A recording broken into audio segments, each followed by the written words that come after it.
ఈ సంచార జాతులకు సంబంధించి ఎమ్మెల్సీ గారు మాట్లాడిన మా ఇద్దరు ఇచ్చిన దానికి కొనసాగింపుగానే ఇది.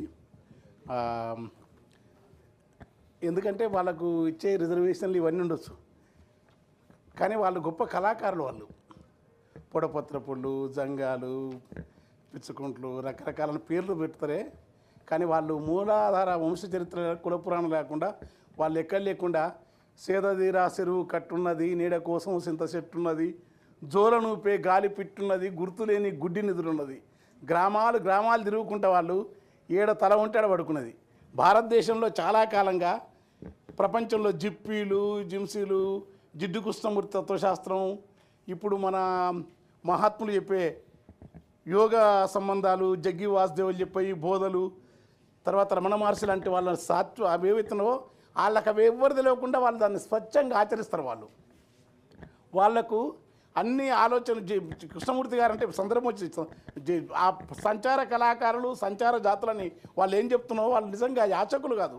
వాళ్ళు ఈ దేశంలో అది చాలా మూలాలు, జైన మూలాలు, బౌద్ధ మూలాలు, అచల మూలాలు, సాంఖ్యము, అమనస్కము, సిద్ధ సాంప్రదాయం, అఘోర సాంప్రదాయం, అవధూత సాంప్రదాయం, రకరకాల రూపాలతో కులపురాణాలతో చెప్పుకుంటా, వంశ చరిత్రలు చెప్పుకుంటా వాళ్ళు బతకడం. వాళ్ళు ఏంటంటే వాళ్ళు యాచించడం కాదు. ఒకరోజు వాళ్ళకి చాలా గొప్ప రాజులు రాకపోతే రాజు మీద అప్పుడప్పటికి పద్యం కట్టిపడేది. సంస్థానానికి రాజు మహీశంభు, ప్రజలు సునఖం ఇట్లా మాట్లాడుతూ ఆత్మకూరు కాదు డ్యాస్ అని తిట్టి అట్లా అంత భట్రాధనగా అంత కోపం ఉండేది వాళ్ళకు. రాజ్యంలో జరిగే ప్రతి అన్యాయం మీద ప్రత్యామ్నాయ స్టడీ సెంటర్స్ అని జేఎన్యూలో, ఢిల్లీ ఈస్థెటిక్ డిపార్ట్మెంట్లో ఆల్టర్నేటివ్ కల్చర్ అని చెప్తున్నారు, లేకుంటే తెలుగు విశ్వవిద్యాలయం చెప్తున్నారు. దానికి మించిన తాత్విక సాంస్కృతిక వారసత్వం ఉన్న వాళ్ళ సంచార జాతులు.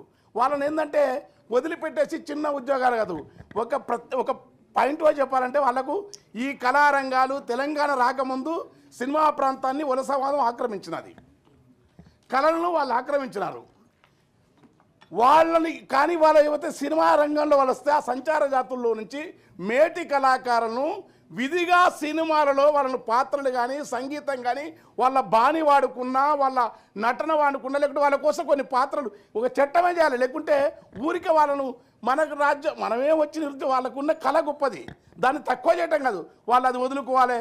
వాళ్ళు మీరు దాన్ని వదిలి ఆదివాసీ సెన్సులను మీరు మీ జీవితాన్ని వదులుకొని మీ ఇంట్లో వదులుకోండి, మా దగ్గర రండి, మీ గుడిసెలు గుర్చేస్తాం, మీ ఇక్కడ యురేనియం తీసుకుపోతాం, మీ డైమండ్లో తీసుకుపోతాం, సెన్సుల మీద వాళ్ళు దాడి చేస్తారు. ఇక్కడ వచ్చి వీళ్ళ కళాకారులు మీ కళలన్నీ పిచ్చు కనుక మీరు రేపు వచ్చి మీరు అన్నీ వదులుకొని మీరు మామూలుగా మీకు చింత రిజర్వేషన్ ఇస్తాం. వాళ్ళ కోసం ప్రత్యేకంగా అకాడమిక్స్ తెలుగు విశ్వవిద్యాలయం కానీ ఇంకొక కొంత జరిగింది. కానీ సీరియస్గా వాళ్ళే విజిటింగ్ ప్రొఫెసర్లు పెట్టాలి. వాళ్ళను కళారంగంలో వాళ్ళకున్న స్థానం ఇవ్వాలా, వాళ్ళ కోసం ప్రత్యేక బడ్జెట్ ఇవ్వాలి వాళ్ళకు. ఎందుకంటే వాళ్ళు చాలా లోతైన జ్ఞానం. ఏ జిడ్డు కృష్ణమూర్తి అయితే నీ దుఃఖానికి కారణం, నీ అజ్ఞానానికి కారణం, నీ అలజడికి అశాంతి కారణం నీ జ్ఞాపకాలను నీవు తొలగించేసుకోవడం అత్యున్నతమైన సత్యానికి దగ్గరగా వాళ్ళు ఎప్పుడూ జ్ఞాపకాలు పెట్టుకోరు. ఇల్లు పొల్లు లేని, ముల్లెమూట లేని, వెంబడించే వెర్రి జ్ఞాపకాలు లేని సంచారమే ఎంతో బాగున్నది, దీనంతం ఏదంతా బాగుందనేది. సేద నీడ కోసం సింత చెట్టు, జోలను పిట్ట బతుకుతున్న వీళ్ళని తీసుకొచ్చి వీళ్ళకు గొప్ప ఒక వాళ్ళ పేరుతోనే సంచార కళ అప్పుడు ఒక అవార్డు వాడాలి. అదే ఛత్తీస్గఢ్లో తీజన్బాయి ఉందనుకోండి, తీజన్బాయి ఇస్ గ్రేటెస్ట్ ఆర్టిస్ట్ పాండవ కథ చెప్తుంది. ఆమెకు పద్మశ్రీ వచ్చింది. ఎవరెవరికి అవార్డులు వచ్చినా కాదను.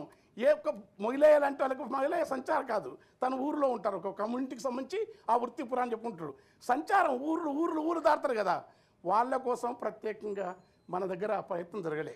రాజస్థాన్లో కొంత జరిగింది అట్లా, బొరియాలో కొంత జరిగింది అట్లా, మన దగ్గర జరగలే. కనుక సంచార కళాకారులను వాళ్ళను ముందు వాళ్ళకి ఇచ్చే ప్రభుత్వంతో అన్న చెప్పిన మీరు చెప్పిన ఎమ్మెల్సీ గారు చెప్పినట్టు, గౌరవ ఎమ్మెల్సీ గారు చెప్పినట్టు అది ఆ పని చేస్తూనే వాళ్లకు ఒక సోషల్ స్టేటస్, ఒక సాంస్కృతికమైన ఉదాత్తత కల్పించాలా.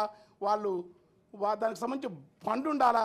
దేవాలయాల దగ్గర కానీ, గుళ్ళ దగ్గర కానీ, గ్రామాల్లో కానీ వాళ్ళు చెప్పే వంశ పురాణాలు కానీ వాటికి ప్రత్యేక గుర్రపొళ్ళు రకరకాలు ఉన్నారు.